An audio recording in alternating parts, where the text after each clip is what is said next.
Namaste. Gurubhyo Namaha.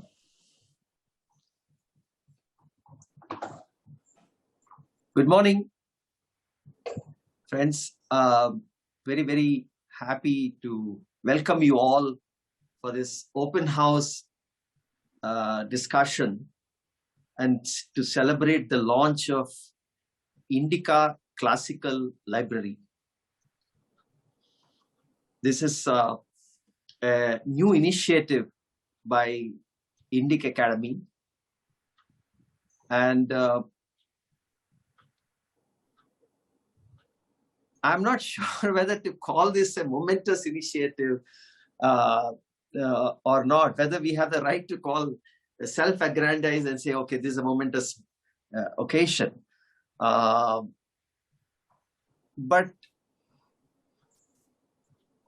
I want to take that call and say it is because of certain reasons, it has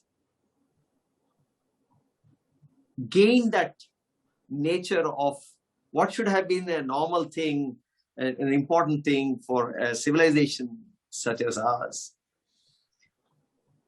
It has gained a dimension of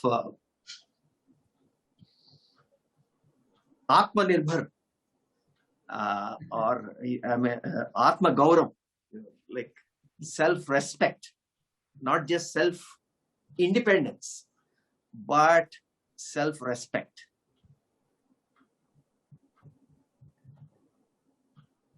If you see the history of classical libraries that have been established worldwide,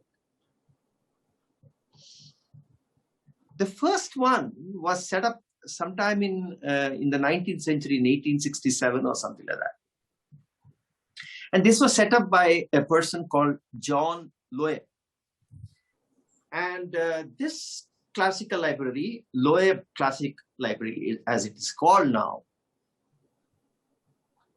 was focused on Greek and Latin literature.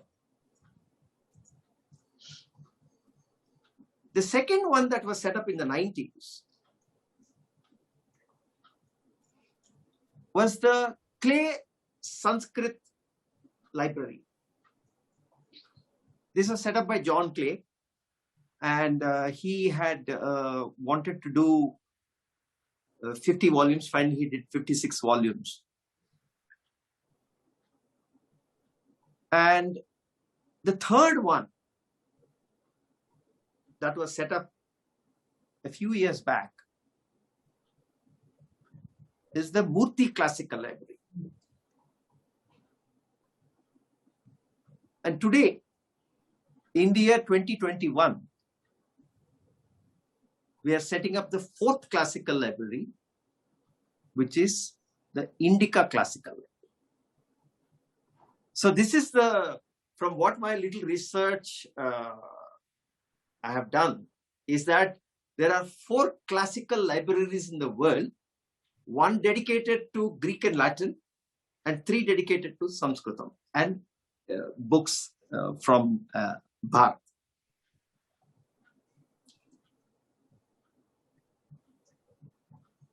Now, why is it that this was not done in greater number? And why is it so important for us today, given our mission?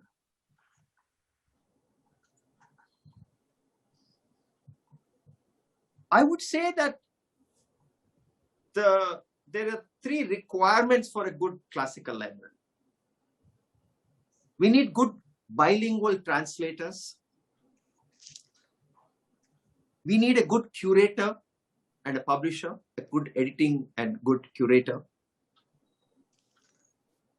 And then we need a sponsor. So there are 3 elements to this thing: sponsor, curator, and translator. So for a successful library classical library to be successful, It is my proposition that all three should be indigenous to the land.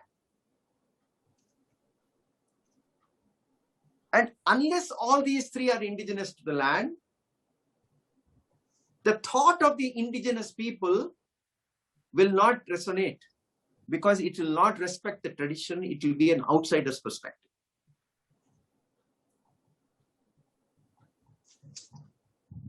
That's why in our purpose statement, we say the translator should belong to this region in thought, word, and deed. Not only the translator, but the curator and the sponsor. All three have to be belonging to that tradition in thought, word, and deed.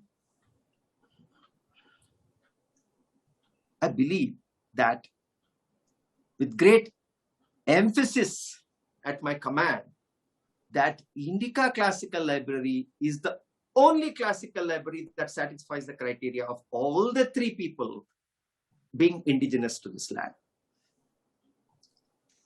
And I'm very, very grateful to Ishvara, to Bhagavan, that this thing is happening through this platform of Indic Academy. A lot of sponsors are well-intended, they have good intentions, but they may, due to ignorance, commit some mistakes, and we have seen that in the past. Fortunately, this initiative, the way it has happened,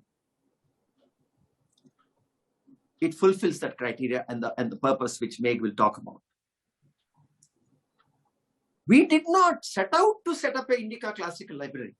That was not, when we set out in 2015, this was not a part of our design. But as we kept doing things, the feedback and the rapid prototyping formula that we have gave us ideas and the need. We started a relationship with KSRI, an institution that was set up in 1940-45 by Sarvepalli Radhakrishnan, great luminaries. We started a relationship with them a few years back to translate and bring out critical editions in certain texts. And this April, when we were reviewing our relationship with KSRI and trying to understand what else can we do, how can we work together to increase our productivity, they gave us a list of the texts of yoga and Vedanta. And this is just Bhagavan flowing through. This is nothing, it just struck me that the work that we are doing in terms of these translations and bringing out these critical editions, perhaps the time has come for us to set up a classical library. And immediately, yes, we should. And then Meg came to the mind. Because you see, Meg is a very calm, objective, very detached kind of a scholar, very, there's a particular demeanor whom you've interacted, and in the way he writes mellifluously, I felt that he's the right person for this job. And I reached out to him, would you want to come on board? And he readily agreed. And lo and behold, we are here. And I personally believe that this evolution that we are going through, and this inflection point that we are in, this is a defining moment. I would say that today, the launch of this Indica Classical Library is a defining moment of the people who are indigenous to the nation, indigenous to a land, taking back the narrative and defining for themselves what they meant, not somebody else defining what we meant.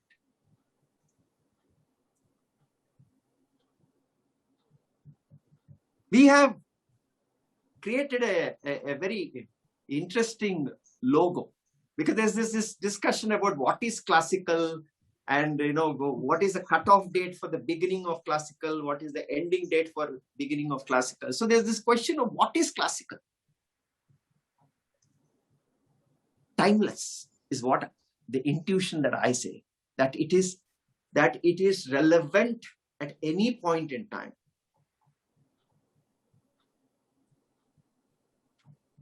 Perpetual. Now, this could be a definition for Greek and Latin also. The value of it in the contemporary times also. But one very interesting thing about our scriptures is that we transcend time. We define timelessness. You see, this is the beauty. So timelessness is embedded in our scriptures. Understanding timelessness, understanding how to transcend time. So therefore,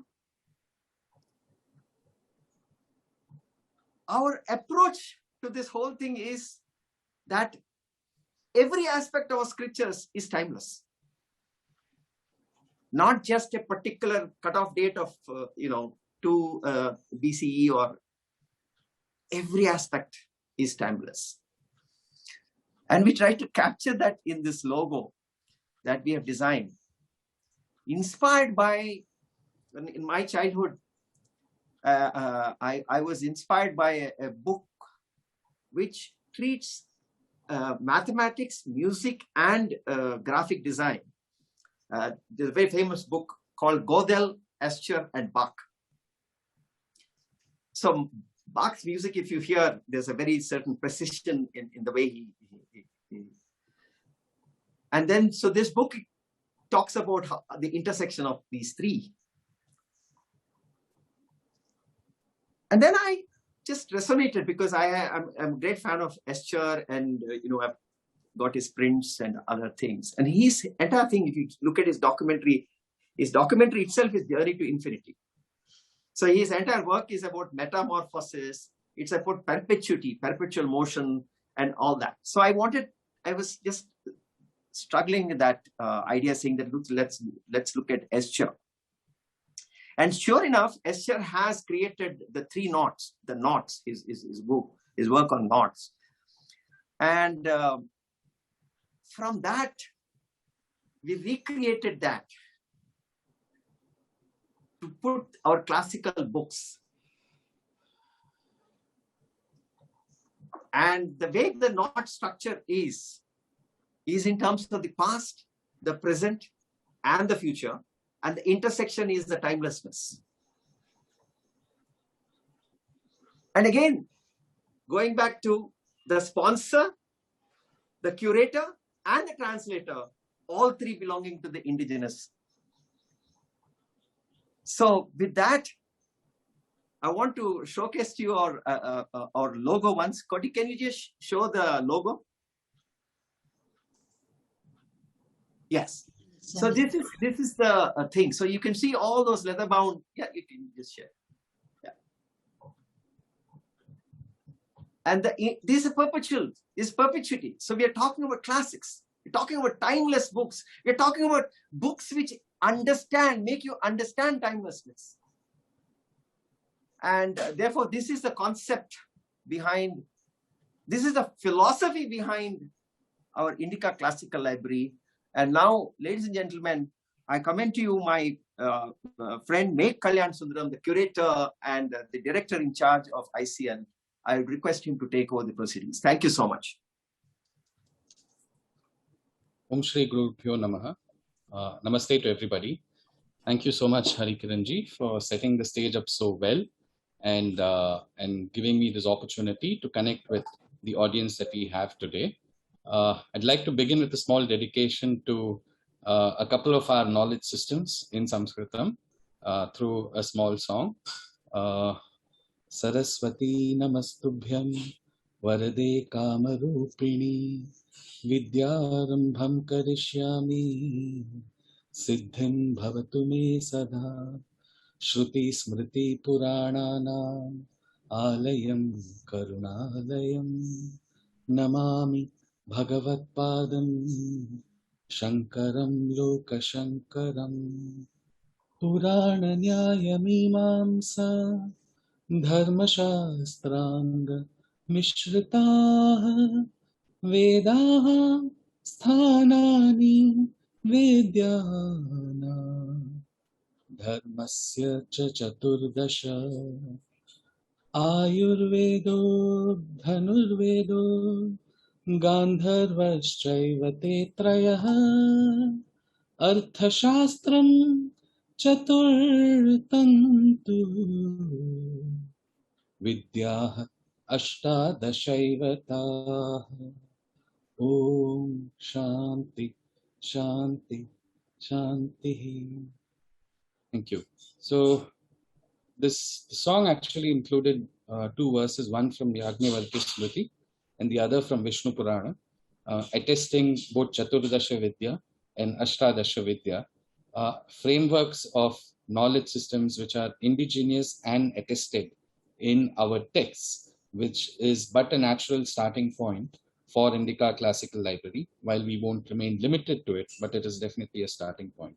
Now, one of the points that Harikiranji mentioned while he opened was he alluded to the purpose, and he said I would get into it. So let me start off right away with that. Now, this purpose statement is there on our website. Some of us might have seen it, some of us might not have seen it. So it would be worth spending just a couple of minutes to go through that verbatim so that all of us are on the same page. So our statement is, quote, we aspire to be a trusted platform for faithful, decolonized translations of classical texts indigenous to Bharata. I'll repeat the first line. We aspire to be a trusted platform for faithful, decolonized translations of classical texts indigenous to Bharata. We hope to do this by engaging with bilingual scholars who are indisputably rooted in our heritage, in thought, word, and deed. We seek to publish new facing page and revise existing translations of Indic textual masterpieces across time. So this is the purpose statement that we have given ourselves. This is available on our website. Of these three statements, I think Harikiranji already touched upon the first two quite elaborately, which is in terms of having faithful decolonized translations, engaging bilingual scholars. I'll just spend a moment on the two streams of work, which is part of the third statement, being new facing page translations and revising existing translations. Now, these are the two streams that we see our work coming in. Now, when we say new facing page translations, what do we mean by that? We mean on the left side, you would have an Indic language, which could be Sanskritam or any other language indigenous to Bharata. And on the right side, you would have its translation, right? So that's what we call a facing page translation. And new facing page translations would ideally be ones where preferably the text has never been translated before, but has a very high narrative value, right? Or it has been translated before, but not fully. So there are certain criteria, and these will evolve over time. So that is the new facing page translation. The other category is revising existing translations. And this is an area that we have thought of in order to increase the efficiency given the resource constraints that is quite natural to the kind of enterprise that we are taking on. It's not that we are sitting on endless amounts of cash, and it's not that we have a line of scholars who are waiting to sign up and who might be capable to actually execute on these aspects. So revising existing translations attempts to take up existing translations, which might be substantially okay, or even a fair amount of it might be okay, but portions of it might not be from an insider lens, something that is palatable to an insider scholar. So in this stream, what we would do is identify the portions which appear problematic when an insider scholar reviews it and publish their original translations of the problematic aspects, which then becomes a complement to the text and the translation that they originally studied.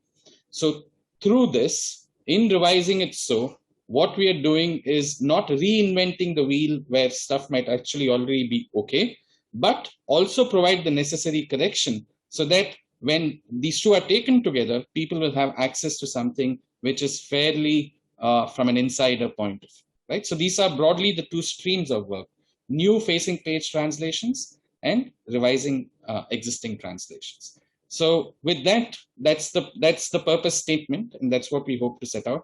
We're glad to say that in the first month of our existence, we already have 3 projects signed up. 2 are on the website already, and the third one was signed up literally yesterday. So it's not yet on the website, and they involve Arthashastra, they involve the Natya Shastra, and they also involve Yaska's Nirukta. Now, on Yaska's Nirukta, I want to spend a minute to kind of specify one of our differentiations from some of the libraries that currently exist.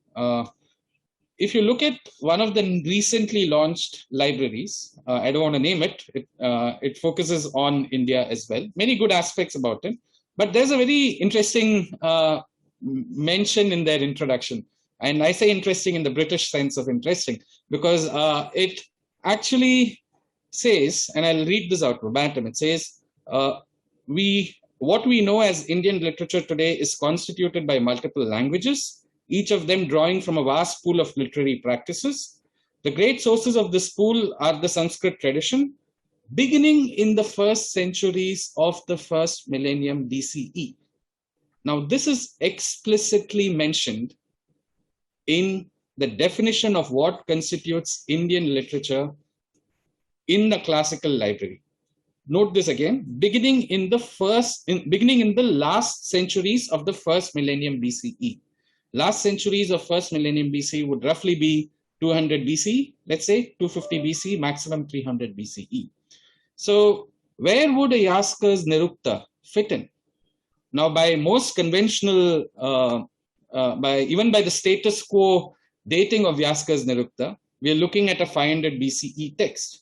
So by this definition of classical, Yaska's Nirukta would not fit in their library at all. But I can't imagine a classical library of Bharata without the Yaska's Nirukta, without the text which is the world's oldest extant text dealing with etymology plus. It's really a polythematic text, right? So this is just to give you one example of the constraints that we are not imposing on ourselves, which could have other ideological motivations. And as Hariji correctly mentioned, being timeless in terms of how we look at Bharata. Another point that I would like to emphasize before bringing on and inviting our luminaries, our advisory board members, is the aspect that while we are starting with Sanskritam, we are not going to be limited only to Sanskritam. We are open to languages which are indigenous to Bharata and texts which have been composed in Bharata. Now, these could be in any language, but naturally we would try to complement the existing system and we would work with the kind of resources that we might have access to. So that will evolve over time. Now, with this, I hope at least our purpose in which our streams of work, our existing signups thus far, and how we see classical is clear. With this, I'd like to kind of now invite our advisory board members to share their views when they first heard about this and how they feel about this, because it's an open house, before we proceed to taking some questions from people who have joined us today. Before doing that, I'd like to thank the people who made this session possible at the back end, Srinivas ji, and Koti ji, who've spent many hours to make sure that we are organized and we are able to have this conversation. So thank you so much, both of you. Now, I'd like to invite Gauri Mahulika ji first. After that, Sushumna Kannan ji, then Professor Kurada Subramaniam ji, followed by, I don't know if Madhusudan Penna ji is here today, but if he's not here, then Ramesh Rao ji, then Nagaraj Paturi ji. We'll go in that order and then we'll open it out to others. Thank you. Thank you, Megji, and congratulations on this launch. congratulations to the entire team and the brain behind this Indica classical library. The need of that classical library was there right from that Murthy classical library. There were so many controversies and this and that. So it's a very timely step. I must congratulate you on that. And as Meg rightly said, Nirukta, it would have been thrown out if because it doesn't fit into that that definition. And it's not only 500, it should be much before that, because 500 BC we normally assign to Panini, and therefore Yaska is definitely a predecessor. And what to talk about Shakapuni and Shakatayana and others whose works we don't have in full. But because Nirukta is one of my favorites too, I'm so happy that Nirukta has been, a contract has been signed for Nirukta as well. And that too under the able guidance of Kurada ji, Professor Kurada ji. So I'm very happy for that. And secondly, two faculty of our own Chinmay Vishwavidyapeeth have signed up for the Arthashastra translation, especially the revised portion in the first phase. And then I think March 22 is their deadline for submitting some revised portion now, and then March 23 for the second phase. And both are very excited, and one comes from Sanskrit, the other comes from law and public policy. So I think they made a good combination for this. So at this moment, unless we have some revised translations in front of us, we really can't evaluate and how indigenous in our word, action and thought we are, that can't be evaluated right now. So I think some time has to pass, and we must have some literature produced before us so that we can review, evaluate, assess, and then can really boast of being indigenous in the truest sense of the term. So with this, I think I'll pass it on to the next speaker, because this is too early for me to say anything about the project now. Okay. What you just said was absolutely what we required. Thank you so much, Gauriji. And thank you for keeping us in check in terms of how we should look at it and evaluate it. Now I'll invite Sushumna ji to share her views. I'm deeply honored to be here. This is so exciting for me. The language that I know very well is Kannada, not Sanskrit. And so I hope that we will dig some texts out from Kannada that are crucial for us, in the sense that as practicing Hindus, as those of us who are engaged in the project of decolonization, but also more importantly, I'm amazed by the intertextuality that is there in the Indian traditions, texts and traditions, and I was wondering how we could bring that out. That and the fact that the Vedas are what we interlocute with, that the regional language traditions are always interlocuting with the Vedas. That fact might not have been noticed as much by other classical libraries. I think that we must notice that the Vedas are what we are always speaking with or speaking against, no matter what we are doing. And I'm also amazed by how there are shared terminologies between the philosophical schools and other thought movements that were born in India, and how it's important to clarify how the same set of terms are used differently in different traditions, and yet they all kind of also come together in so many different ways. So I'm really excited. Congratulations for this wonderful project. Thank you so much. Thank you for those words, and it's lovely to have you. And like we said, we are not focused only on Sanskritam.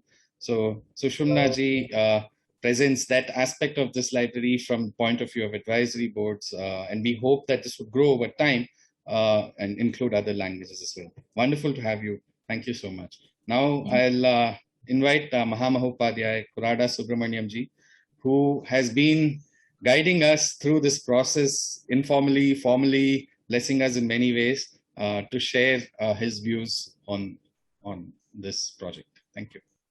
Namaste. Actually, this is too late to have started such a.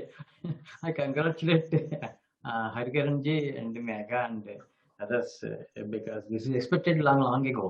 There is not any specific library like this. And the second thing is, as far as the translation is concerned, there are not many translators who have got a good command upon the both the languages. That is the source language and the target language. And also the command upon Vyakarana and other Shastras is also very limited. But we can help them in doing these things, and we may just suggest to the translators wherever there are terms which are pregnant with meaning, which are tests, they may offer some meaning in parentheses or footnotes or endnotes, because terms like yoga, punyam, which do not have a one-to-one. I worked in a translation center and guided some translations of PhD and MPhils. So I have some knowledge of these things. Anyway, everybody knows that it is not possible to bring out the entire meaning, except, I mean, expect the, especially the cryptic meaning that is there behind the expressions that are there across the different systems of Indian philosophy. It may be Vedanta, maybe Vyakarana, anything. But we have to go ahead. There is no other goal, because we have to see that this is spread across the globe, and people at large should know what is there, and that it will be actually a very good effort and a synergy, rather than it is not confined to any particular individual, or nobody expects any kind of glory or anything from this, but it is our dharma. Simply, that's all. There is no room for discussion. We have to save, we have to propagate, we have to protect our values. And today, before us, we see what is happening across the world, since the tenets of our Vedas, Shastras, etc., are simply neglected and put on back burner, and the results we see today. So at least now we have to wake up and wake people, see that the original values are here, embedded in our systems. Maybe Ayurveda, maybe Arthashastra, Vyakarana, Mahabharata, whatever it may be. Every single system of Indian philosophy is great and valuable. We have to tell the people at large that they should not expect our these treatises on a par with those which are being authored by people across the globe. Although we don't want to downplay their scholarship or their argument, but here they should know that these works are done by rishis who have got yogi pratyaksham. Without yogi pratyaksham, today's date of Mahabharata war, it can be decided only through yogi pratyaksham. Time and again, I have been happy on this subject. So, through yogi pratyaksham, once it is done, you cannot deny Panini, you cannot deny Sushruta. And you are using plastic surgery, the same other things also. I don't want to take much time. So this is a very good start, and I will extend all my help as long as it is possible for me. And Dhanyavada, thank you very much. Shubham Bhuyat. Thank you so much, Professor Subramaniam. When you say things like you will extend all possible help, that really puts a lot of strength beneath our wings. So we will be reaching out to you, and we hope to be able to draw from your well of wisdom in shaping this as we can go forward. Now I'll request Ramesh Raoji, who I must say is so dynamic and so he's kind of a step ahead of us in certain aspects, as we were in the last month also building things. I don't want to get into the details, but Ramesh Raoji, with those words, I'd invite you to kind of share your views on this. Namaste, namaskara. I am also a Kannadiga. So Kannadiga now in Columbus, Georgia. And it is indeed an exciting day, a momentous day. And as I have expressed to Meg, I am an uncomfortable interloper in this group. because my training, my life has taken me places very far away, in fact, from our traditions. But then I was born in Rosapete, Ramanagara in Karnataka. I cannot, therefore, distance myself from those roots. I am rooted, but have traveled very different places. So with that trepidation, I still, am excited to be part of this group. I think I know a little bit about the kinds of challenges that this classical library initiative will face. And having taught in American universities for the last 30 years, I think I can bring a little bit of those kinds of knowledge, experience that will help enable some scholars who may need that kind of support to make that transition from that kind of traditional learning and speaking and writing and their interlocutory habits. Because I think the big challenge for us living now as we do is about this whole thing about insiders and outsiders. In a way, every group, every project that I am in, I tell them I am an outsider trying to look in. Because after 35 years here, and again here, just in terms of the language that we are using, there are so many aspects that Sushumna ji herself also kind of alluded to that brings about, it's both a challenge and an opportunity. And once again, Hari Kiran is a man on a mission, many missions, a million missions now,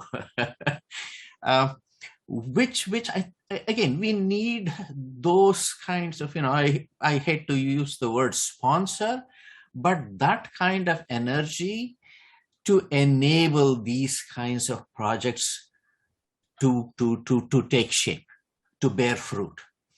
And with people like Professor Subramaniam, Professor Malvikarji, it is, and I think there is already that substance there. But then again, as Professor Subramaniam said, do we have the scholars who are both trained in these systems and in these languages, but who also have a facility in English so that they can really contribute, make this classical library worth visiting and becoming a part of? So whatever I can do in my very limited abilities, I would be, this is a privilege for me, and I'm so honored to be here. And with that, once again, thank you so much. Thank you, Dr. Rao. Trust me, we will be coming to you for sure. There's no two ways about it. You've been very humble in the way you. I really don't want to get into the details of how much he's contributed just in the last 1 month, but we foresee certainly engaging further on with you in many ways. Now, I'd like to invite Senior Director of Indic Academy, person whom most of us, if not all of us, would know over here, who is in many ways the driving force, who's in many ways who brought so many of us together, Nagaraj Paturiji. I'll invite him to kind of share his views, and then we will, if Vinayak is there, then we would like to get a view of one of the scholars who's actually joined up signed up to actually take one of these projects. So get his views and then open up to questions. Nagaraji, over to you.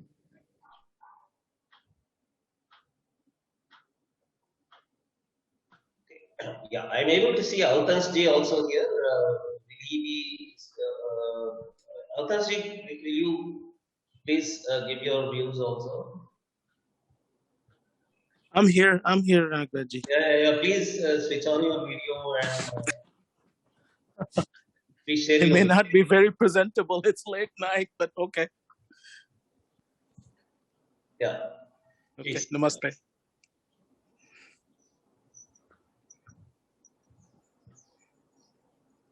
Yeah. Please share your views. Oh, I'm not. I'm just happy to be here, and it's a wonderful thing to do. We need a translation. We know that a lot of translations have been done, which are not necessarily. It's hard to translate. I'm a linguist, and I know it's always hard to translate. It is hard to stick to the originality, and there are a lot of logistics, and we see the problem all the time. And I'm happy that it will be done from our perspective, not just in terms of ideology and all, but I also know that we have some very capable scholars who will be doing it and will be true to as true as possible to the text and its meaning. So, thank you. Thank you so much, Avatansi. Over to you, Nagaraji. Yeah. Okay. So now the panel you're able to see is well balanced. We have Mahamopadhyaya, Professor Korada Subramaniam Garu, deeply rooted in our Sanskrit traditions and Shastras, and equally Professor Gauri Mahulikar ji, Vidushi, Vidwan and Vidushi balance here. There was a discussion on some forums whether Vidushis are being encouraged into Sanskrit or not. We have a live example. Actually, in that forum I was sharing that we nowadays have bigger number of Vidushis than Vidwans in Sanskrit. In all the university admissions, there are more Vidushi admissions. 80% of the admissions are Vidushi admissions, and she is a pioneer in this, mastering almost all the Shastras, and she is with us, giving Hindu feminine perspective apart from her deep-rooted traditional scholarship. And Professor Korar Subramaniam ji equally is a Sarvadarshana Sangraha himself. He Sakala Shastra Parangata. People are able to see that. And we have the communication veteran, Ramesh Rao Garu, and we have another young woman scholar giving Hindu feminine perspective. Her articles on countering contemporary feminism from an insider feminist perspective are amazing, rigorous articles that I have seen. And actually, she probably forms a model for all the contemporary insider feminist perspective. Actually, she needs to train people. She needs to create the next generation similar to her from that perspective. And so on the modern side, on the traditional side, this panel is well balanced now. And we have an able leader, Meghji, who is known, actually, Harikiranji, when he identifies people for tasks, he locates it so exactly that we have been watching Meghji passionate about books and books and books all the time, and how the books have to come into existence from a traditional perspective in English. Mostly the books he used to share are from English. And then the word classical library was suggested by Sri Harikiranji that day. One evening he called me and said he wants to name the new venture as Indica Classical Library and wanted my opinion. I started dancing. said, wow, what a name. It's a brand. It's a marketable name. It's sensation. Because of something that Gauriji was already mentioning, something happened. There was an event, a sensational event. And there a huge amount of funding went to that venture. At that time, there was a lot of discussion in our circles, Indic circles. At that point, people started saying that, oh, don't we have our own people who are good translators? Why should we go only to an anti-Indic scholars group to give translations to them? And we started naming people. You see, we have this scholar, we have this translator, we have this translator, and all that. So those names now have to come. Now we have created a forum, we have created a platform. So that listing of names that happened at that stage should not stop there. All those people who said, I'm there, I could have translated, or who said, here is a scholar who could have translated, please come now. Please, all of you come now. Please don't keep quiet. Please don't say, no, you started, you do it. It's your job. No, you said that. You said that you are there. And you said that somebody else is also there. Bring all of them. You come. Translate. We created a platform where what we wanted to do at that time, we can do now. As a teacher of linguistics, I was teaching my class on applied linguistics, particularly on that day it was translation theory. And our friend, our own Dr. Arvind Rao Garu, on a very friendly way, he intruded into my class. He said he was going to come and he entered the class. At that point, I was teaching politics of translation to the students. And he was very happy. He said, oh, this is what I was waiting for, politics of translation. People talk about equivalence, source language, target language equivalence, semantic equivalence, aesthetic equivalence, this equivalence, that equivalence, all those things. But I never heard this word, politics of translation. Yeah, interesting word. And that is what we are for here. We were responding to a politics of translation when we were talking about a particular funding going to a particular unit. As probably most of you know, there was a stage, there was a platform called Clay Sanskrit Library. And the scholars who shifted to this new classical library that was created were originally funded in that unit, Clay Sanskrit Library. And the Clay Sanskrit Library started losing funding. The funding stopped. And the scholars who were on the board, on the panel of this Clay Sanskrit Library, they were waiting for an alternative funding.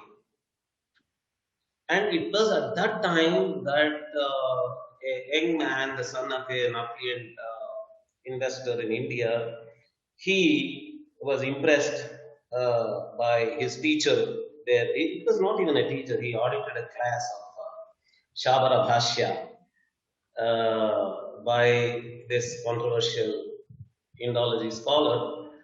And he got so impressed that immediately he committed to a huge amount of money. And we all know the whole story later, controversy about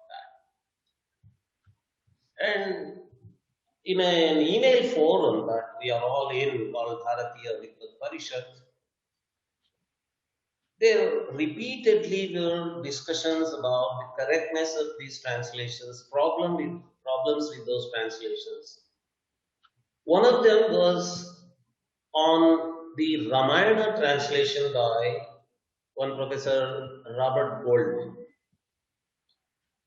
And the issue was brought in by Shri Nityanand Mishra ji, and when he brought in that issue for discussion, he was mentioning for comparison the Gita plus translation of Ramayana.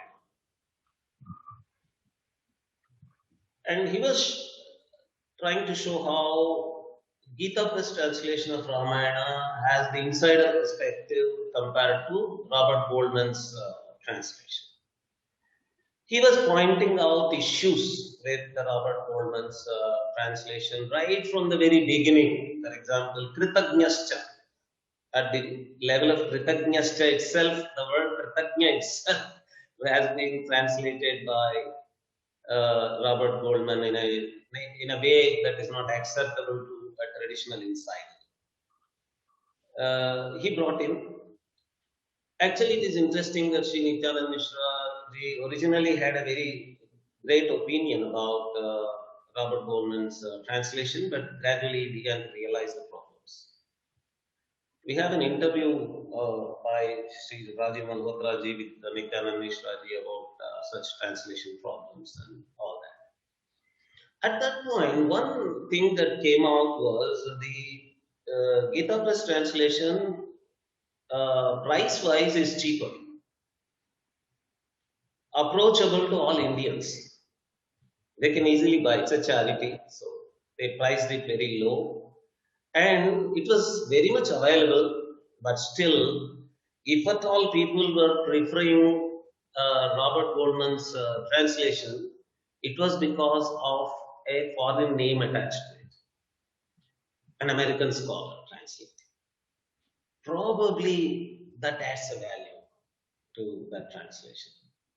At that point, we were discussing, even earlier to this, we were discussing how in Robert Goldman's translation, in a footnote, his wife's name was also there in the discussion. In the footnote, he was mentioning how Hanuman's expansion in size is actually a release of an imploded sexual energy because of celibacy. A celibate controlling his sexual energy symbolically in a Freudian way, it was being shown in the form of the bigger size of Hanuman was the argument there. At another place, there was this Hanuman inside Ravana's Antapura, and Robert Goldman says that there is Shringara in that incident. Any Alankara Shastra student, knowing at least the basics, would know that the rasa that is to be discussed at a certain point has to be discussed on the basis of the viewer that is being discussed. That is, he is the Alambana Vibhava. Hanuman is the Alambana Vibhava of the Bhava. Rati, if Rati is the Sthayi Bhava, and the Sthayi Bhava Rati is there in Hanuman, then only there can be Shringara Rasa in that incident. And we are talking about a Brahmachari. We are talking about Hanuman, in whom there is absolutely no possibility of Rati as a Sthayi Bhava and he being Alambana Vibhava. And from where is the Shringara Rasa there? From where is it coming? And we, at a certain point, when we talk about this, people talk about the hard work behind these translations. Yes, it is true that these translators worked very hard to bring out these translations. They invested all their energies, their scholarship. They worked hard to learn Sanskrit also, and there are lots of experience, decades of experience in learning Sanskrit and teaching it is also admirable. That's all wonderful, right? But if a student of Sanskrit, knowing at least the basics of Alankara Shastra, is completely put off with this kind of Shringara Rasa, being shown in that incident, and being a Freudian interpretation being given to Hanuman's larger size, growing into larger size and all that. It's not discounting the hard work of the translator. It is sharing the sentiment. It is sharing the right evaluation. It is sharing the right review of the work of a great scholar. You're a great scholar, absolutely. No doubt about it. You work very hard to learn Sanskrit. But what is missing here? If there is a motive attributed to these mistakes in translation, that could be conspiracy theory. Maybe, may not be, we do not know. But when these translators say that their target audience are Western audience, they very clearly say that. They very clearly say that the target audience of all translations are people who are not brought up in Indian culture, who do not understand anything about tradition of India or something. It is all Western brought up audience, Western culturally completely deep audience. So we are targeting them. Okay, fine, but what is happening is the NRIs, Indians living abroad also, are then going to these translations thinking that these translations are done by great scholars of universities. So they are senior scholars of a university. They learned Sanskrit very well. They command Sanskrit greatly and all that. And if those NRIs are deeply rooted in our tradition, they are sure to get put off by these so-called mistakes in translation. Whether they are mistakes or deliberate, that is a different thing. But if they are deliberate, this is politics of translation. If they are not deliberate, they are the lacunae on the side of the translator. They are misfit as translators. They are not eligible. They are not qualified to be translators. So what at that point people started realizing is that instead of simply pointing out these mistakes, we should come up with a solution. We should be able to show that, see, this is the alternative. We are providing you the alternative. And there were actually, Indic Academy was already funding some kind of translations, for example, from KSRI. KSRI was bringing out some critical editions. Along with critical edition, they were doing some English translation also. And we were about to fund some other translations also from Indic Academy. So Sri Harikiranji thought, okay, why not we bring a totally new platform and call it Indica Classical Library, and then provide a platform where we can tell people that instead of simply pointing out the problems with the translations from people who are not deeply rooted in Indian tradition, we can show that we have an alternative translation. And it was Sri Megh ji who came up with this idea of RET, viable solution, an economical solution, where instead of spending time, energy, money on a fresh new translation all the way, we can simply point out the problems in the existing translation and provide only the corrections, correctional translations, remedial translations. This is Sri Harikiranji and myself thought wonderful solution. It's a great solution given our resources also. So it's a kind of a review, it's a kind of a feedback also, and we are providing an alternative also. But the Natya Shastra contract that is signed up now is a completely new translation. It's not a remedial translation. But some translations that are signed up now and that are in the pipeline are remedial translations also. So those among the audience if you are ready for any of these things. Actually, we have an idea that we can even crowdsource ideas for translations. Crowdsource your own observations about the wrong translations that you have noticed. Crowdsource not just a list of books that we could translate, just some points, even one shloka from a book. You can say that this shloka is wrongly translated. I have a problem with this translation. We can crowdsource all those ideas at one place, and then we can go for, you may even point out a translator if you know. You can say, sir, I found this problem with this shloka. This is the shloka and the English translation. And I also know a scholar who can better translate the shloka or a line from a commentary, from a bhashya, from a vyakya, somewhere. Then we can list all of them. We can create a pool of all these issues and translators, both.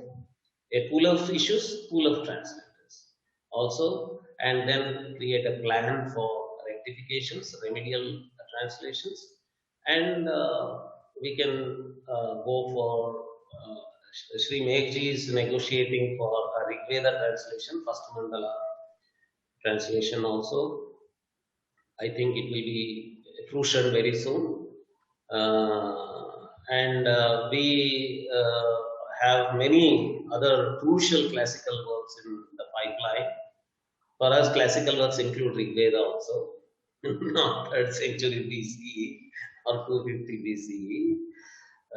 So we, in the pipeline, we have many translations waiting, and definitely we will create an Indic alternative for the translations where either the inefficiency of the translator or a wrong political motive on the part of the translator exists.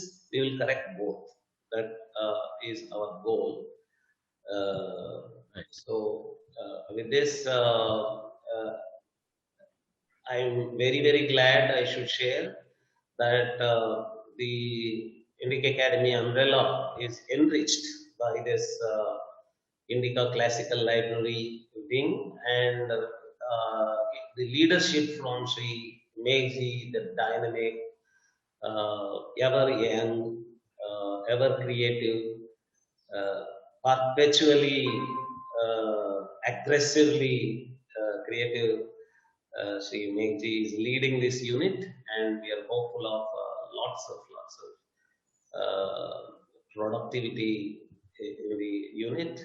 And very soon, probably, India and the world is going to see a viable alternative in terms of translations and, if necessary, critical editions of our classical works. Thank you very much for this opportunity, Sri Meghji. Thank you so much, Nagarajji.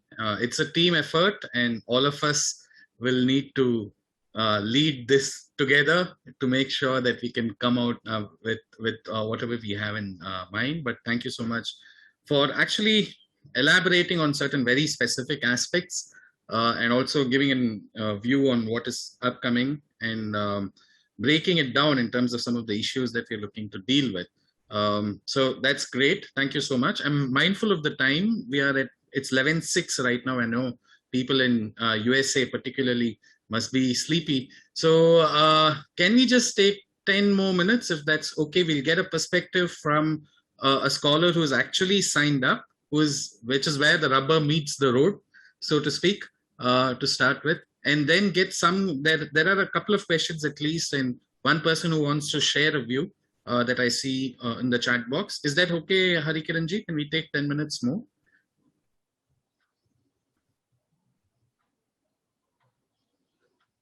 Okay, I'll take that as a yes. So I'll invite. So Vinayak, if you're there, I'd really like you, without giving away which exact version of Arthashastra that you're looking to translate, because without giving that away, if you could just share your experience so far, I think that would be great. Thank you, Meghji. Pranamami Sarvan, and I would like to thank Meghji for inviting me to speak in the arena of such eminent scholars who are very rare to visit. Vidusham Sangaha Labhaya Bhavati Sarvada. And thank you. This project is actually for the existing translation. We are trying to look on the existing translation and find out if there is something which is not meeting our Indic thoughts. So it is like Titirshur Dustaram Moha Dudupe Nasmi Sagaramai and Nitinji have taken this project, but it is a big ocean and we both are trying to cross this ocean using a small boat. It's indeed a great thing to do. Initially, the methodology which we are actually planning behind this is we will be reading the original text, as well as we will be going through the 7 commentaries which have already been written on Arthashastra, like Chanakya Tika, Srimula Tika, and various other Tikas.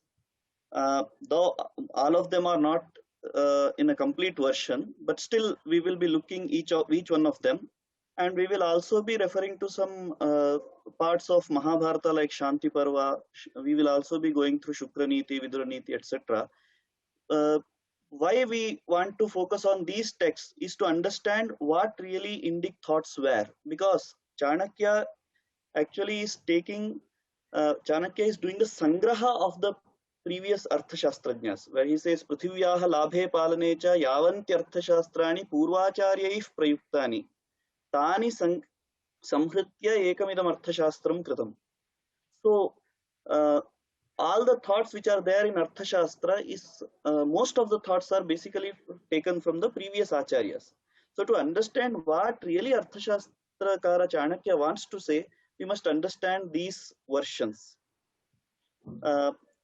Also, as I am from the Vyakarna background, it will be really interesting for me to come up with the various etymologies of the words.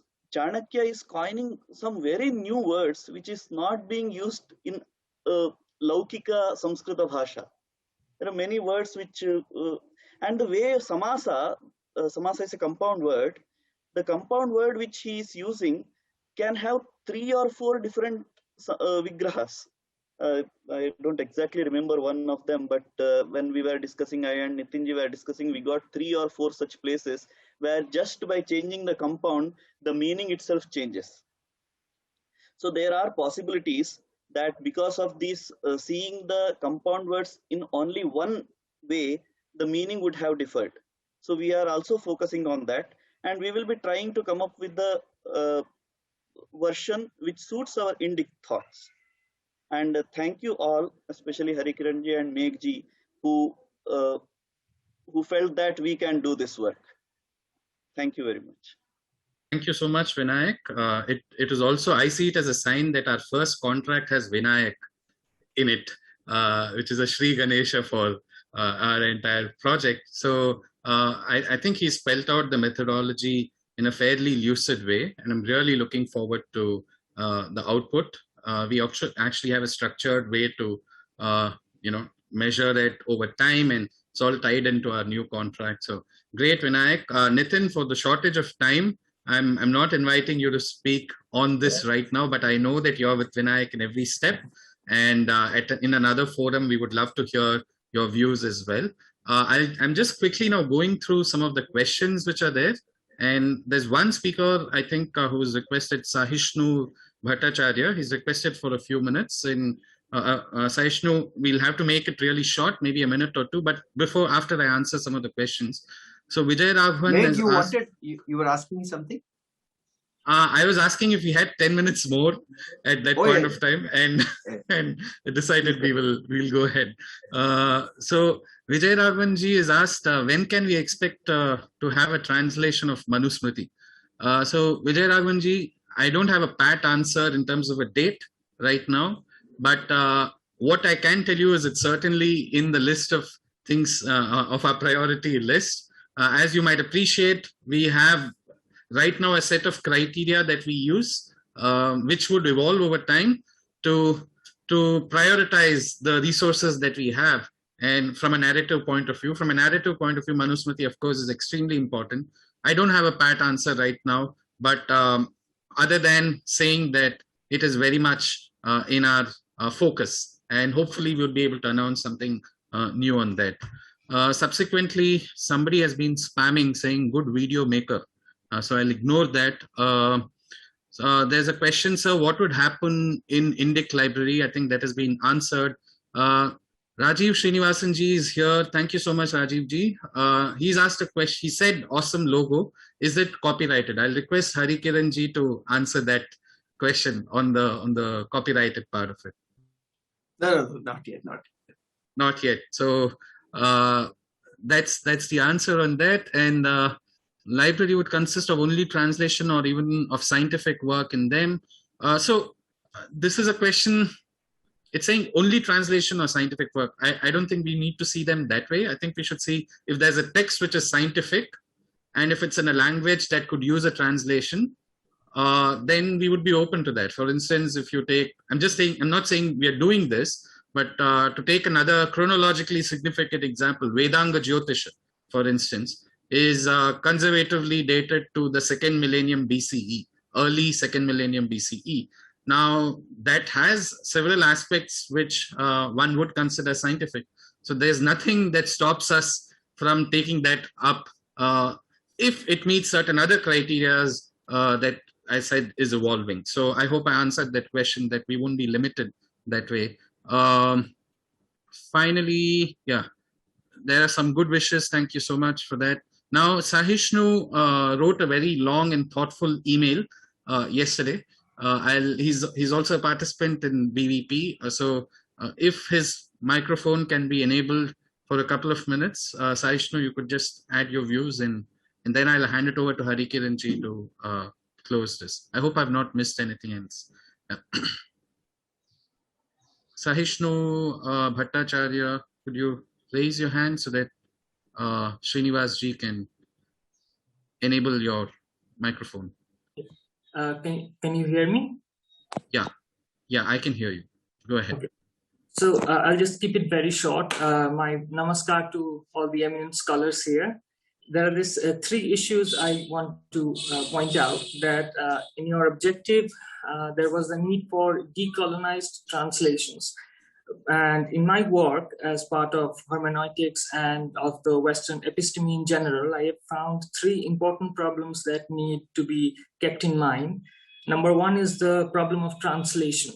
The very notion of a translation is itself a Western idea. So there is always, you find the tendency to separate one text, and then the bhashya is separated away as if it is a dilution, as if it is the ideology of the bhashyakar who has imposed their own meanings.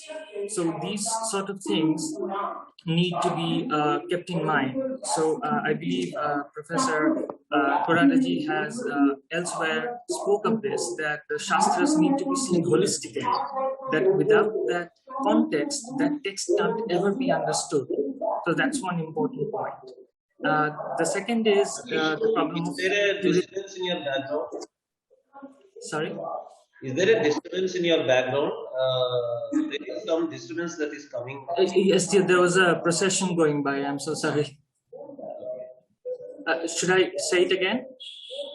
No, it was audible. Continue. Yeah. Okay. But there was a disturbance. Yeah.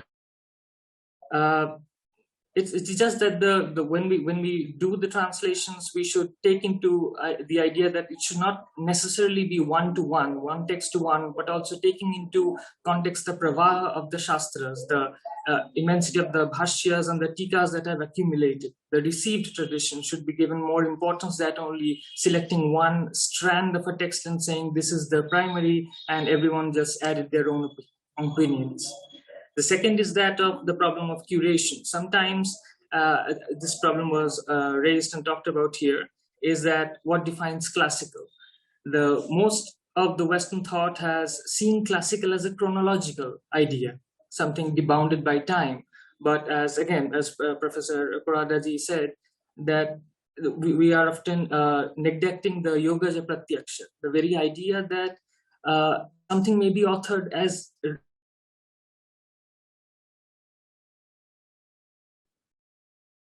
okay. We seem to have lost you, Sahishnu. Can you hear me now? Yeah. I'll request you to keep it brief. Go ahead. Yeah.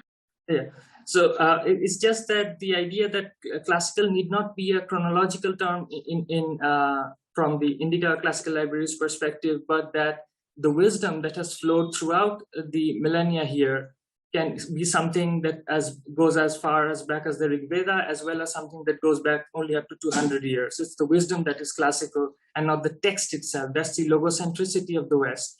And the third problem is that of discontinuity, that whenever we talk about the Western idea of critical translations, we talk about removing illogical ideas, but critical also sometimes covertly implies the deliberate imposition of a difference where there isn't a difference, sometimes forced discontinuities.